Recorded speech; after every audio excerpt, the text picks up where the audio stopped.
हाय दोस्तों, आज मैं बताने वाला हूँ शेयर खरीदने से पहले फंडामेंटल एनालिसिस कैसे करें। कैसे जानें कि शेयर कैसा है, कैसा परफॉर्म कर रहा है और आने वाले समय में कैसा परफॉर्म करेगा। किसी भी शेयर को लेने से पहले बेसिक क्या-क्या देखना चाहिए, ये सारी चीज़ें बताऊँगा। वीडियो को स्किप करके ना देखें। अब सबसे पहले मैं आ जाता हूँ ग्रो ऐप में। ग्रो ऐप को ओके करूँगा। ओके करने के बाद मैं किसी भी सेक्टर के कंपनी को किसी एक कंपनी को ले लूँगा। जैसे मैंने हिमाद्री स्पेशल केमिकल सेक्टर की कंपनी को ले लिया। अब इसमें सबसे पहले क्या दिखाएगा, ओवरव्यू में दिखाएगा कि इसका आज का प्राइस क्या है। तो ₹333.55 और कितना रिटर्न दिया है, 3.64% वन डे रिटर्न दिया है। किस सेक्टर में काम करती है, तो केमिकल सेक्टर में काम करती है। दूसरा एक एक दिन का चार्ट है। दूसरा कि एक वीक में कैसा परफॉर्म किया है, कितना रिटर्न दिया है। तो यहाँ पे एक वीक में 8% रिटर्न दिया है। दूसरा एक मंथ में कितना दिया है, तो 3% दिया है। एक साल में कितना दिया है, तो 213% रिटर्न दिया है। ओवरऑल 5 साल में कितना दिया है, तो 168% रिटर्न दिया है 5 साल में। ओवरऑल रिटर्न कितना दिया है, तो ओवरऑल रिटर्न 862% दिया है। अब कब से दिया है ये देखिए, यहाँ पे रेट कितना है, 15 रुपया।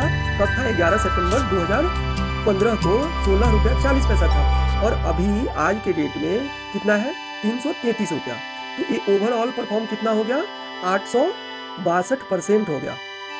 दूसरा यहाँ पे न्यूज़ में आ जाएंगे। न्यूज़ में अगर इससे रिलेटेड कुछ न्यूज़ है तो न्यूज़ में आपको बता देगा कि Himadri speciality chemical schedule board की मीटिंग होनी है।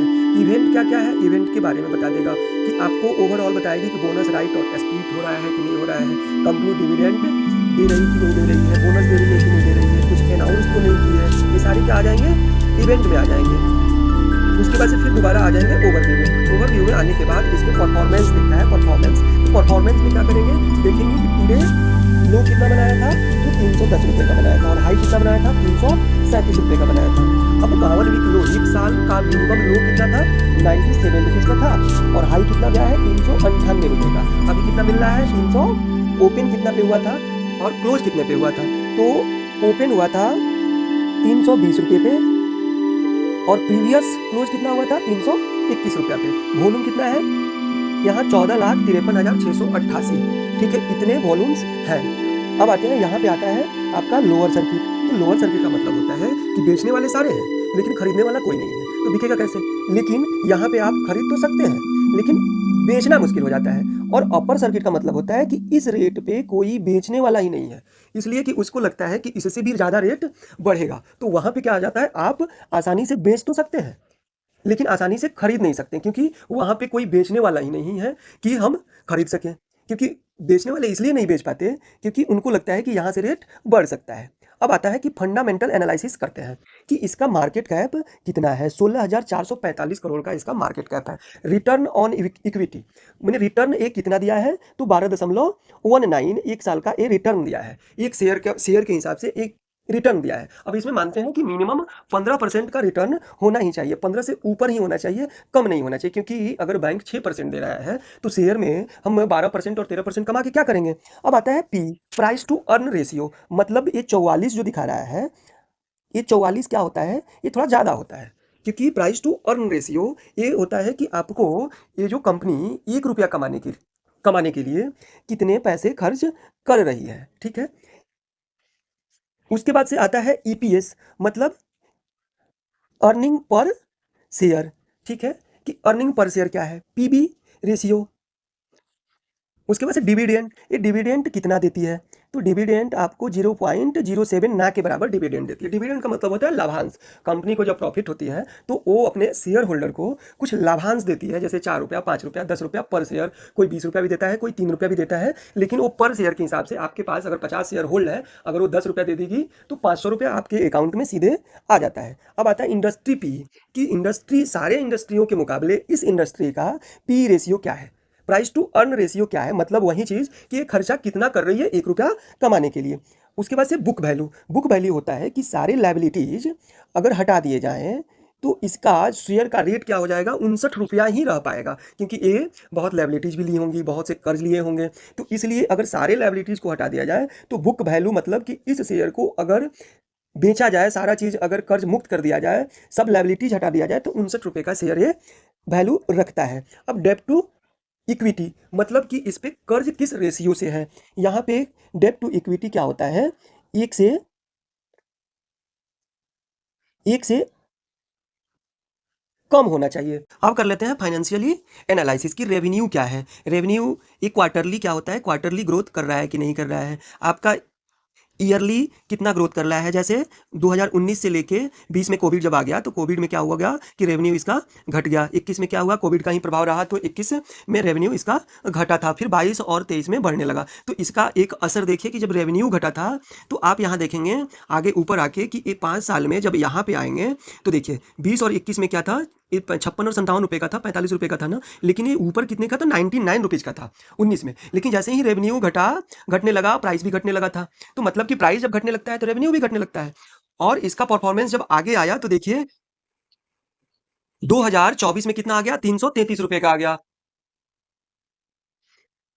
अब इसका यही एनालिसिस फाइनेंशियली अगर एनालिसिस आप करेंगे तो आपको समझ में आएगा कि रेवेन्यू ये कितना जनरेट कर पा रहा है, ईयरली कितना कर पा रहा है और क्वार्टरली कितना हुआ। प्रॉफिट आपको क्वार्टरली बढ़ रहा है कि नहीं बढ़ रहा है। हर क्वार्टर हर 3 महीने के बाद कंपनी अपना रिपोर्ट एनएसई में पेश करती है, नेशनल स्टॉक एक्सचेंज में पेश करती है कि मैंने इतना प्रॉफिट जनरेट किया और क्वार्टरली कितना किया और ईयरली कितना किया। तो ईयरली में देखिए 21 और 22 में क्या है, आपको सीधे आके घट गया था क्योंकि ये कोविड इफेक्ट था। लेकिन 23 में क्या हुआ, सीधे 216 करोड़ रुपए का ईयरली प्रॉफिट ये जनरेट किया था।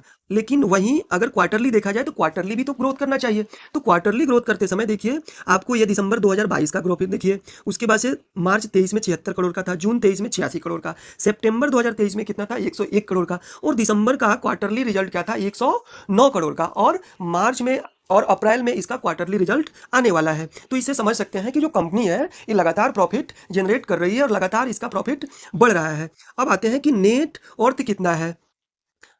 अब नेट वर्थ में क्या है कि आपको 2019 में ईयरली अगर देखा जाए तो 2019 में 1631 करोड़ का है और आपको 20 में 1734 करोड़, ऐसे ही करके 2022 में 1865 और 2023 में 2278 करोड़ रुपए का नेट वर्थ है। अब आते हैं कि अबाउट कंपनी के बारे में जान लेते हैं कि ये प्रेजेंट ऑर्गेनाइजेशन क्या है, हिमाद्री स्पेशलिटी केमिकल लिमिटेड, मतलब कि ये केमिकल सेक्टर की कंपनियां हैं। इसके एमडी कौन से हैं, अनुराग चौधरी जी हैं। ठीक है, फाउंडेड कब से नहीं बता रहा है और लिस्टेड कहाँ है, एनएसई में। इसमें एनएसई में जब जाके आप सर्च करेंगे तो एचएससीएल से भी आप सर्च कर सकते हैं या हिमाद्री स्पेशल से भी सर्च कर लेंगे तो आपको मिल जाएगा। अब आता है कि शेयर पैटर्न होल्डिंग क्या है। शेयर पैटर्न होल्डिंग का मतलब हो गया कि आपको इस शेयर में कितने लोग, किसका हिस्सा कितना है।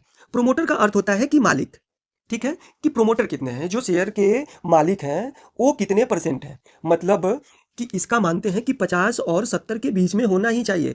50 से अगर नीचे है तो समझिए कि जब कंपनी का मालिक ही नहीं है तो वो कंपनी का प्रोग्रेस कैसे होगा, उसको देख कौन रहा है, उसका संचालन कैसे चल रहा है, ये प्रोमोटर के ऊपर बहुत निर्भर करता है। दूसरा कि क्या प्रोमोटर, अब इसका परफॉर्मेंस ये देखेंगे कि क्या प्रोमोटर अपने शेयर को होल्ड को बेच तो नहीं रहा है।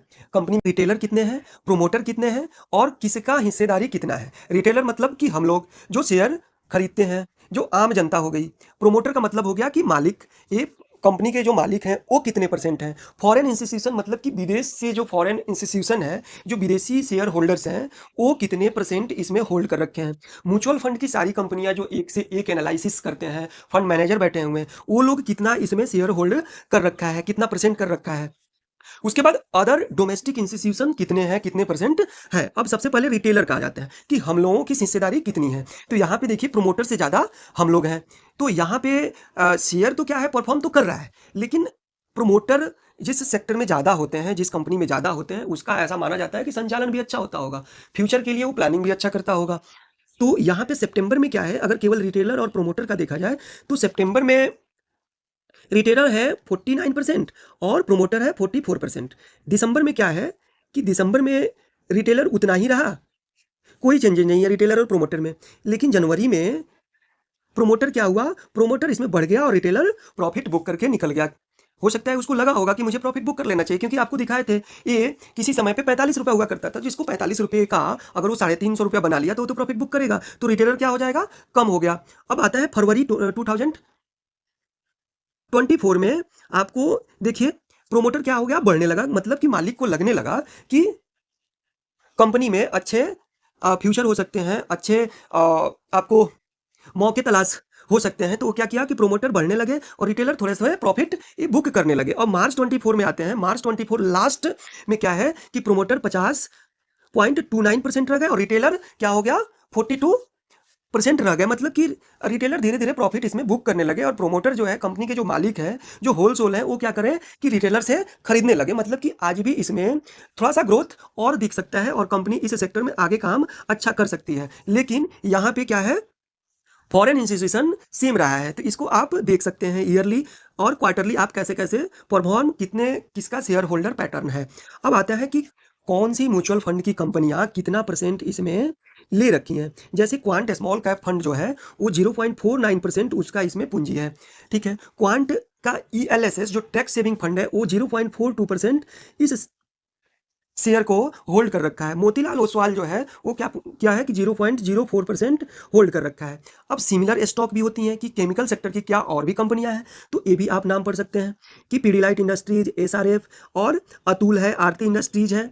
उसके बाद से बिनाती ऑर्गेनिक्स है। इनका क्या भी है कि आपको रेट भी यहाँ पे दिखा रहा है और परफॉर्म भी यहाँ पे दिखा सकता है। मार्केट प्राइस के आधार पे दिखाएगा। इसका पी कितना है, जो पी आपको बताए थे कि पी कितना होना चाहिए। पी हमेशा 15 और 20 के बीच में होना चाहिए और उससे नीचे होना चाहिए। लेकिन इसमें क्या है, पी सबका यहाँ पे ज़्यादा आ रहा है। अब आते हैं कि यहाँ पे अगर